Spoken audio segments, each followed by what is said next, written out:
Ego went to open the door, but what she saw frightened her so much that she quickly jammed the door and started screaming for Obiora to come. When Obiora came out of the room, he asked her what the problem was, and she pointed to the door, looking lost like someone that had just seen a ghost. Obiora went to the door, and as he opened the door, his eyes opened wide in shock. He rubbed his eyes to be sure that he wasn't dreaming. That evening, when Obiora came back, he met his children, Adanna and Ejike, at the doorstep sleeping. He woke them up and asked them, "Where is your mother? Why are you sleeping at the doorstep?" Adanna told him, "When we came back from school, we did not meet anybody at home. We were tired and so we slept here." Obiora was confused. Oma went to deliver that huge contract since morning, but she was supposed to be back at this time. Anyway, maybe the meeting got long because of the huge money involved. She can take her time as long as she brings the money back home. So he shrugged off any fear and took his children inside, fed them and put them to sleep. He decided to wait for his wife in the sitting room, but he soon fell asleep on the couch. When he woke up the next morning, he was surprised to find out that Oma had still not returned. This is unlike her, he thought. His children came to ask where their mother was, and he told them that she went to help some women in the church and she would soon be back. He prepared them and sent them off to school. He then went and asked his neighbors if they had seen his wife yesterday. Anybody he asked replied no. He started to get afraid.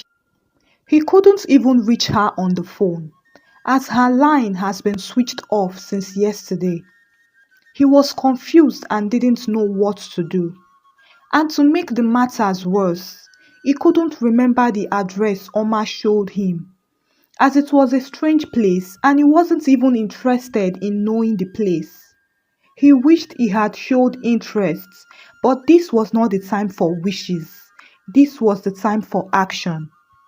It was midday and he still had not heard from Oma, so he went to the police station to file a complaint. It's been more than 24 hours, and so the police swung into action immediately. By evening, they called him and told him that they haven't found Oma, but he needed to come and identify something. When Obiora got to the station, they brought a woman's clothes to him. The cloth was torn and stained with blood. Obiora collected it with trembling hands. He recognized these clothes to be the same one Oma wore before leaving the house that morning. Obiora screamed, "No!" He saw his word crumble in his hands, and he squeezed the cloth tightly. The reality dawned on him. His precious wife is gone. How come? What happened? Where is her body? The officer told him that witnesses confirmed that she was thrown into the sea and her body is nowhere to be found. The only thing remaining is her clothes, which was to serve as a form of identification for her family. Obiora went home and wept like a baby. He thought of his children and the fact that they now have no mother. He blamed himself. He pushed Oma into wanting to do bigger businesses. If he had even followed her to the place, maybe this would not have happened. He was the cause of her death. He killed his own wife. Obiora was deeply shattered. Ego, having heard the news of Oma's death, came to the house to console Obiora. The children had gone to school, so Obiora was at home alone. Ego saw Obiora looking like his word had come to an end. She drew him to her bosom and consoled him. She prepared something for him to eat and put him to sleep. When Obiora's children came back from school, he was still sleeping, and so Ego opened the door for them. They asked her who she was, and she said that she was their father's friend, and she came to help them since their mother was dead. Adanna looked at Ejike, her brother, in confusion. She told Ego, "My mommy went to church. She will soon be back." Ego looked at them with amusement. Obiora has not told them, she thought to herself. She came forward and hugged them, saying, "I know this must be hard for you too, but what has happened has happened. Don't worry, I'll take care of you and make sure you don't miss your mommy too much." Adanna and Ejike looked at Ego and silently walked into their parents' room. They saw their father sleeping and woke him up. Ejike said with tears in his eyes, "Daddy, we saw one auntie in the sitting room. She told us that mommy is dead. Daddy, is it true?" Obiora was shocked. He didn't want them to know about this, at least not yet. Why did Ego have to tell them? He drew his children in his arms and started to cry. At that point, Adanna and Ejike knew that they had lost their mother for real. They cried in their father's embrace, and he consoled them until they fell asleep. Obiora then went to meet Ego and shouted at her for telling his children about their mother's death. Ego started to cry and said, "I didn't know you had not told them yet. I was just consoling them. I didn't mean to break their hearts." Obinna felt sorry for Ego and held her lovingly. After all, she came to help them. He shouldn't have shouted at her. She even helped him with the hard task of breaking the news to his children, which he didn't know how to do. He should be grateful to her. Ego stayed at Obiora's house, taking care of him and the children. Obiora had spent all the money he last collected from Oma, his dead wife. And because Ego was always asking for money, he had to sell off Oma's businesses to take care of Ego and his children. Ego was extravagant, and she believed that Obiora was very rich, so he had enough money to give to her. But the money Obiora realized from Oma's businesses lasted them only for a short while. And because Obinna was not investing or doing any business, he soon became broke. Ego, on the other hand, was lazy and only knew how to spend. So when the money finished, they started to have problems. Obiora expected Ego to be a hard-working woman by going out to work for the family, just like Oma did. His own mother also cared for their family when their father abandoned them. But he was disappointed and started to complain and compare Ego with Oma. He would tell Ego, "If Oma was still alive, she would never allow me or our children lack. But you are a lazy and good-for-nothing woman." Ego finally understood the fact that all the money she thought Obiora had was given to him by Oma. Obiora was just a poor and irresponsible husband all along, and Oma was just covering up for him. Ego wanted to run mad.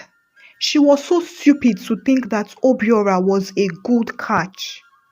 Anyway, since she was already here, she would frustrate him until he goes out and work for money, because she did not come to this life to suffer at all. Ego began to maltreat Obiora's children. She stopped them from going to school since there was no money to pay their school fees anyway. She would give them foodstuffs to go and hawk on the streets, and she would not give them food until they sold off everything and came back with her complete money.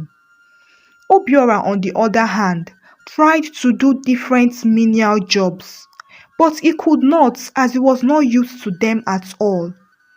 Oma indulged him so much that he was so lazy and could not even last on any job. He was always jumping from one job to another, looking for the easiest one. When he returned home and asked Ego for food, she would insult him, telling him that there was no food for a lazy man. Obiora would descend on Ego and Ego would fight back. Anytime Obiora and Ego fought, Adanna and Ejike would lock themselves in their room and refuse to come out. This continued for several months, and then one fateful morning, the unexpected happened. Ego was waiting for Obiora to go out so that she could give the children some foodstuff to go and sell when she heard a knock on the door.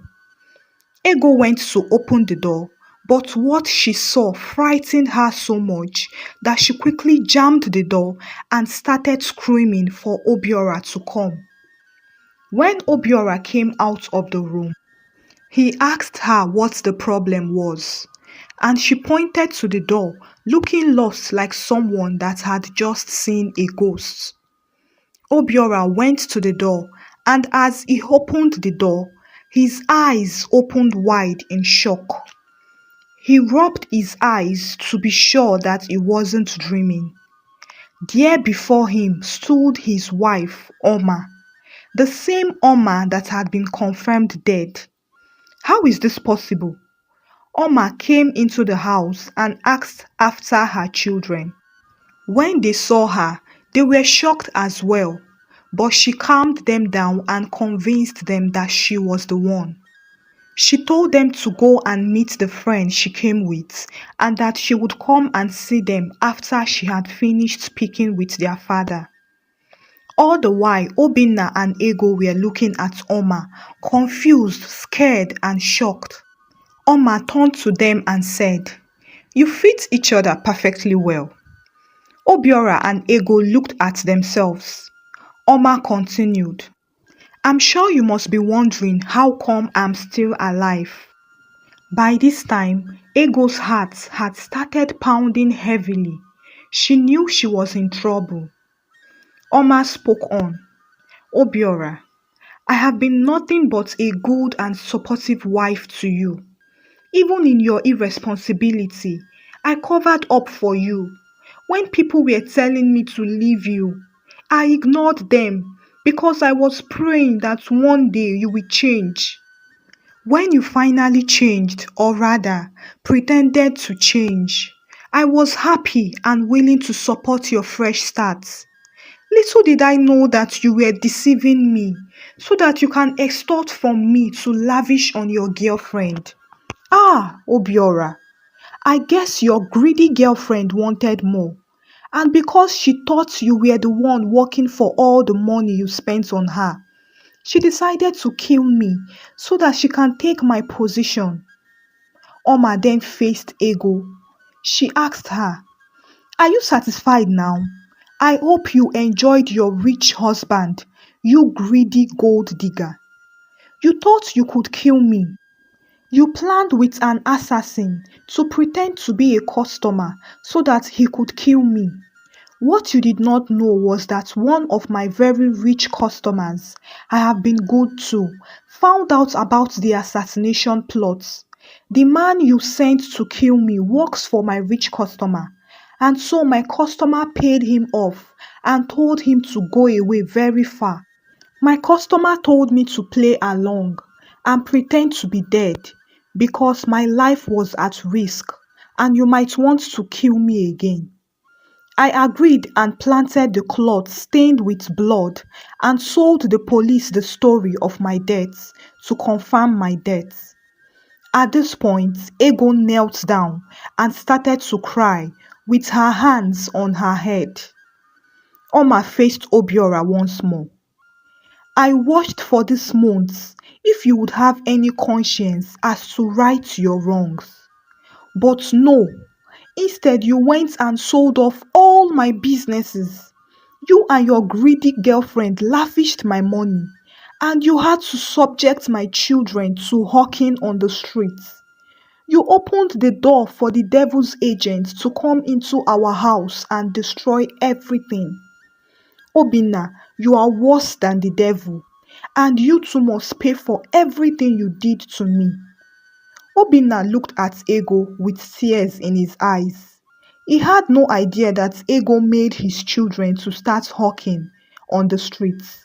He fell on the floor and joined Ego in begging, but Oma told them, "It's too late. The police is waiting outside to pick the two of you, and I hope that you both rot in jail." Obiora and Ego were arrested and taken to court. Ego was charged with attempted murder and child exploitation, while Obiora was charged with conspiracy to defraud. Obiora got 7 years imprisonment, while Ego was imprisoned for life. Oma reconciled with her children and started life afresh. She bared the pain of betrayal forever, and she finally learned her lesson to love and protect herself so that she can be alive for her children. Nobody can take care of my children the way I would. The moral of this story is that for every actions we take, there are consequences and we must face them. Most times, a cheating partner in a marriage does not know that he or she may be exposing the family to danger, as the person you are cheating with might want to kill your partner so as to have you for themselves. Therefore, be very careful so as not to invite the devil into your home. Also, irresponsibility and violence in marriage is very bad and it doesn't always end well. Thank you for watching. What moral lesson can you deduce from this story? Share with us in the comment section. Subscribe for more stories. Also, like and share to your loved ones. Till I bring another story your way. Bye.